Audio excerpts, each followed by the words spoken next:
வணக்கம். இந்த 5 மாநில தேர்தல்கள் சம்பந்தமான அதனுடைய முடிவுகள் வந்திருக்கு. இன்னைக்கு ரொம்ப முக்கியமான நாள் அப்படிங்கிறதுனால, அது சம்பந்தமான டீட்டெயில்ஸ் உங்ககிட்ட சொல்லலான்னு வந்திருக்கேன். என் பேர் ராஜா. வணக்கம். வாங்க நிகழ்ச்சிக்குள்ள போகலாம்.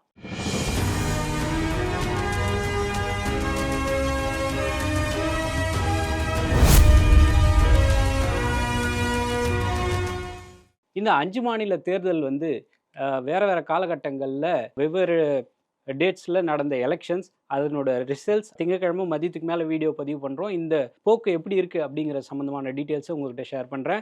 இந்த 5 மாநில தேர்தல்ல ரொம்ப முக்கியமா கவனிக்க வேண்டிய விஷயம் என்ன அப்படின்னு பார்த்தீங்கன்னா, நம்ம தமிழ்நாட்டுல 234 தொகுதியில ஒரு கட்சி ஆரம்பிச்ச 3 வருஷத்துக்குள்ளாரையே ஒரு 100க்கு மேல இடங்கள் பிடிச்சு ஒரு வரலாற்று சாதனையை படைச்சிருக்காங்க.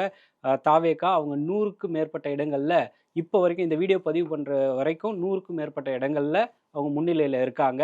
இதே போல கேரளால வந்து 140 தொகுதி இருக்கு மொத்தம். அந்த 140 தொகுதியில 90க்கு மேல யுடிஎஃப் அவங்க முன்னிலையில இருக்காங்க. அதே போல ரொம்ப எதிர்பார்க்கப்பட்ட ஒரு தேர்தல்ல மேற்கு வங்கம் ரொம்ப முக்கியமான ஒரு மாநிலம். இந்த மாநிலத்துல 294 தொகுதி இருக்கு. இந்த 294ல 196க்கு மேல பாஜக வந்து முன்னிலையில இருக்காங்க அப்படிங்கிறத நம்ம கவனிக்க வேண்டியது இருக்கு. இதே போல பாண்டிச்சேரியில மொத்தம் 30 தொகுதிகள் இருக்கு. அந்த 30 தொகுதிகள்ல என்ஆர் காங்கிரஸ் தலைமையிலான அரசாங்கம் இப்போ ஆட்சியில இருக்காங்க. அவங்களே தான் திருப்பி வர்றதுக்கான வாய்ப்புகள் இருக்கு. இந்த என்ஆர் காங்கிரஸ்ல அவங்க கூட்டணி வந்து 18 இடங்களுக்கு மேல முன்னிலையில இருக்காங்க. இதுல ரிசல்ட்ஸ் வந்து வர்றதுக்கு இன்னும் கொஞ்சம் டைம் ஆகும் அப்படிங்கிற நிலையில இந்த முன்னிலை நிலவரத்தை மட்டும் இப்போ நம்ம பதிவு பண்றோம். இதே போல அஸ்ஸாம் மாநிலத்துல வந்து பிஜேபி அவங்களோட கூட்டணி வந்து முன்னிலையில இருக்காங்க. அந்த மாநிலத்துல மொத்த தொகுதி வந்து 126. அந்த 126ல 99 இடங்களுக்கு மேல பாஜக சேர்ந்த ஆட்கள் இருக்காங்க. சரி, தேர்தல் சம்பந்தமான ஒரு ஷார்ட் நோட் இதுதான் அப்படிங்கிற நிலையில முக்கியமான சில தகவல்கள் உங்ககிட்ட ஷேர் பண்ணலான்னு வந்திருக்கேன். அது என்ன அப்படின்னு பார்த்தீங்கன்னா, இந்த பார்சல் ஸ்கேம் சம்பந்தமான தினம் தினம் புதுசு புதுசான நிறைய அப்டேட்ஸ் வந்துகிட்டே இருக்கு. அந்த வகையில ஒரு துபாயில வேலை செஞ்ச ஒரு சாதாரண கூலி வேலை செய்து, ஆனா கொஞ்சம் பணம் அதிகமா சேர்த்து வச்சிருந்த ஒரு 61 வயசு பெண்மணி கிட்ட வந்து இந்த ஸ்கேம் பண்ற கும்பல் புதுசா ஒரு கைவரிசையை காட்டியிருக்காங்க. அவங்க கிட்ட இருந்து 15 லட்சம் ரூபாய அபேஸ் பண்ணியிருக்காங்க. மும்பையை சேர்ந்தவங்க ஒரு 61 வயசான ஒரு பெண்மணி. அவங்க வந்து தானேங்கிற பகுதியில் இருக்காங்க. அந்த தானேல வீட்டு வேலைகள் அந்த மாதிரி இங்கிருந்து துபாய்க்கு போய் வேலையை செஞ்சுட்டு அங்கிருந்து கொஞ்சம் காசு சம்பாரிச்சுட்டு திருப்பி வந்து மும்பை தானேலே வந்து செட்டில் ஆயிருக்காங்க. இந்த பெண்மணிக்கு வந்து கடந்த 14ஆம் தேதி ஒரு ஃபோன் வருது. உங்களுக்கு வந்து இத்தாலியிலேருந்து ஒரு செட் ஆஃப் நகைகளும் பணமும் ஒரு சில ஆடம்பரமான ஃபோன்லாம் வருது.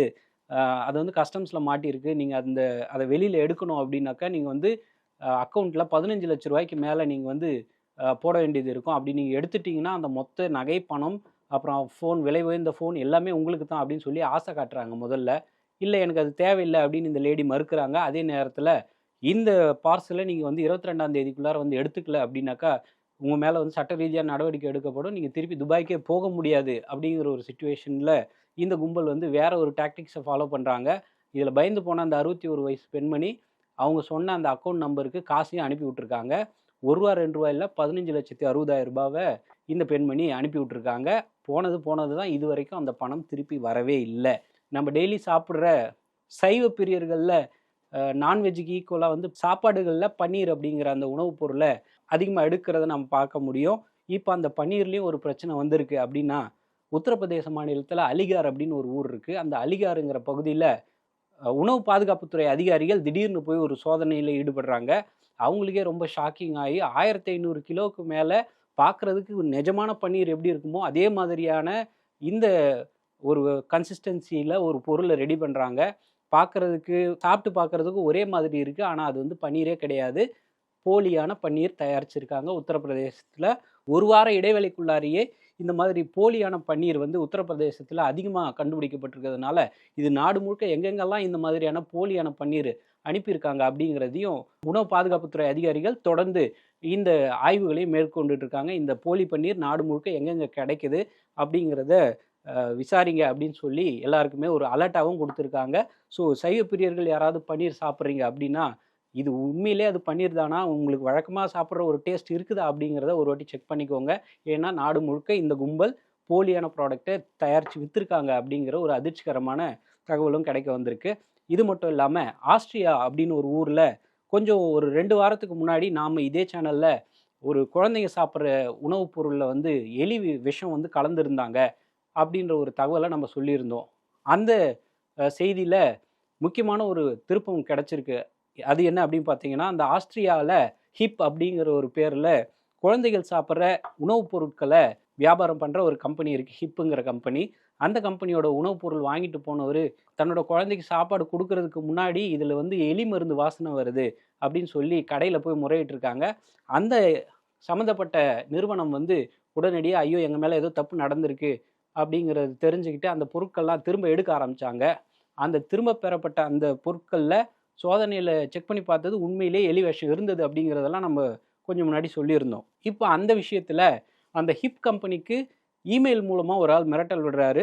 நான் தான் அத பண்ணேன். எனக்கு வந்து குறிப்பிட்ட காசு குடுங்க அப்படிங்கிற மாரி மிரட்டல் குடுத்த உடனே, அலர்ட் ஆன அந்த ஹிப் கம்பெனி வந்து போலீஸுக்கு தகவல் சொல்லி, "ஸோ இந்த மாரி எங்களுக்கு வந்து ஒரு மெயில் வந்திருக்கு. பணம் கேட்டு மிரட்டுறாங்க" அப்படின்னு சொன்னதுனால, யார் அந்த மெயில் அனுப்புனாரோ அவரையே புடிச்சுட்டாங்க. 39 வயசு ஆள் தான் இத பண்ணியிருக்கார் அப்படிங்கிறது ஆரம்ப காலகட்ட தகவல்கள்ல தெரிய வந்திருக்கு. தூங்குறதுக்கு ஒரு போட்டி வச்சா எப்படி இருக்கும்? ஆமா, உண்மையிலேயே ஒரு போட்டி வச்சிருக்காங்க. நம்ம ஊர்ல இல்ல.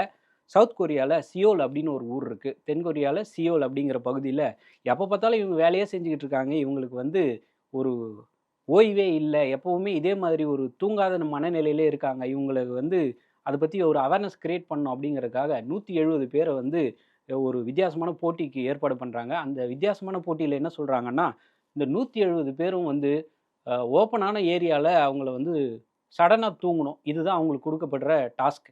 170 பேருமே வந்து வெட்ட வெளியில ஒரு நதி ஓரத்துல அந்த கொசுக்கள் சத்தம் போடுற அந்த காதோரம் வந்து கத்துற மாதிரியான சவுண்ட்லாம் இவங்களே செயற்கையா வச்சு, அந்த சவுண்டையும் மீறி எப்படி ஒரு ஆள் தூங்குறார், அவருக்கு நம்ம பிரைஸ் குடுப்போம் அப்படின்னு சொல்லி, இந்த தூங்குற போட்டிய அறிவிச்சிருக்காங்க. அதுல 170க்கும் மேற்பட்டவங்க கலந்துக்கிட்டாங்க.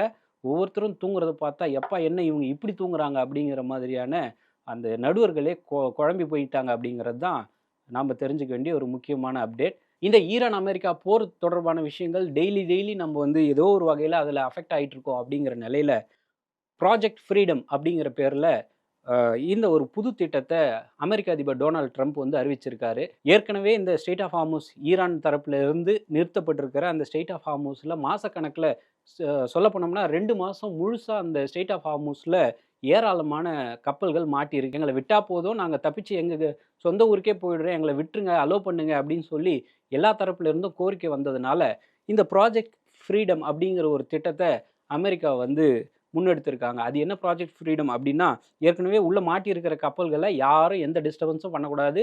அவங்க கப்பல எ உள்ள சிக்கி இருக்கிறத வெளியில கம்ப்ளீட்டா எடுத்து வெளியில விட்டுறணும் அப்டிங்கிறது தான் இந்த ப்ராஜெக்ட் ஃப்ரீடமோட நோக்கம் அப்டின்னு சொல்லி அமெரிக்க அதிபரா இருக்க டொனால்ட் ட்ரம்ப் வந்து சொல்லியிருக்காரு. இந்த திட்டத்துக்கு அமெரிக்கா தரப்புல மட்டும் இல்ல, உலக நாடுகள் எல்லாத்துலயுமே, சரி நீங்க 2 பேரும் ஏதோ ஒரு சண்ட போட்டுக்கோங்க. ஆனா அதே நேரத்துல உள்ள சிக்கி இருக்கிற கப்பல்கள எப்படியாவது வெளியில எடுக்கணும். இந்த முயற்சிக்கு எல்லா தரப்புல இருந்தும் வரவேற்பு கிடைக்குது அப்படிங்கிறது தான் அமெரிக்காவுக்கு கிடைச்சிருக்கிற ஒரு பாசிட்டிவ் சைன். ஆனா, இதே நேரத்துல இதுக்கு ஈரான் தரப்புல இருந்து ஒரு எதிர்வினை ஆற்றியிருக்காங்க. அது எப்படி? நாங்க எங்களோட பிரச்சனைகள் தீர்க்கும்போது, நாங்க பிரச்சனையில இருக்கும்போது எங்கள யாருமே வந்து ஹெல்ப் பண்ண வரல. அதே நேரத்துல ஸ்ட்ரெய்ட் ஆஃப் ஹார்முஸ்ல அமெரிக்கா வந்து இந்த கப்பல்கள் நாங்க சிறைப்பிடிச்சு வச்சிருக்கிற இந்த கப்பல்கள எப்படி அமெரிக்கா ரிலீஸ் பண்ண முடியும்? அப்படி ரிலீஸ் பண்ணாக்கா நாங்க அமைதியா இருக்க மாட்டோம். நாங்க பதிலுக்கு தாக்குதல் நடத்துவோம் அப்படின்னு சொல்லி ஈரான் தரப்புலேருந்து மிரட்டல் விடுத்திருக்காங்க. இதனால இந்த ஸ்ட்ரெய்ட் ஆஃப் ஹார்முஸ் அப்புறம் அந்த சுற்றுவட்டார பகுதிகள்ல ஒரு பெரிய பரபரப்பு இருக்கு. உச்சகட்ட போர் சூழலே திருப்பி ஏற்பட்டிருக்கு அப்படிங்கிறது தான் நம்ம கவனிக்க வேண்டிய ஒரு முக்கியமான விஷயம். இந்த தகவல்கள் உங்களுக்கு ரொம்ப பயனுள்ளதா இருக்கும் அப்படின்னு நினைக்கிறேன். இந்த மாதிரியான இன்ட்ரஸ்டிங்கான தகவல்கள் தொடர்ந்து குடுக்கிறேன். என் பேர் ராஜா. நன்றி, வணக்கம்.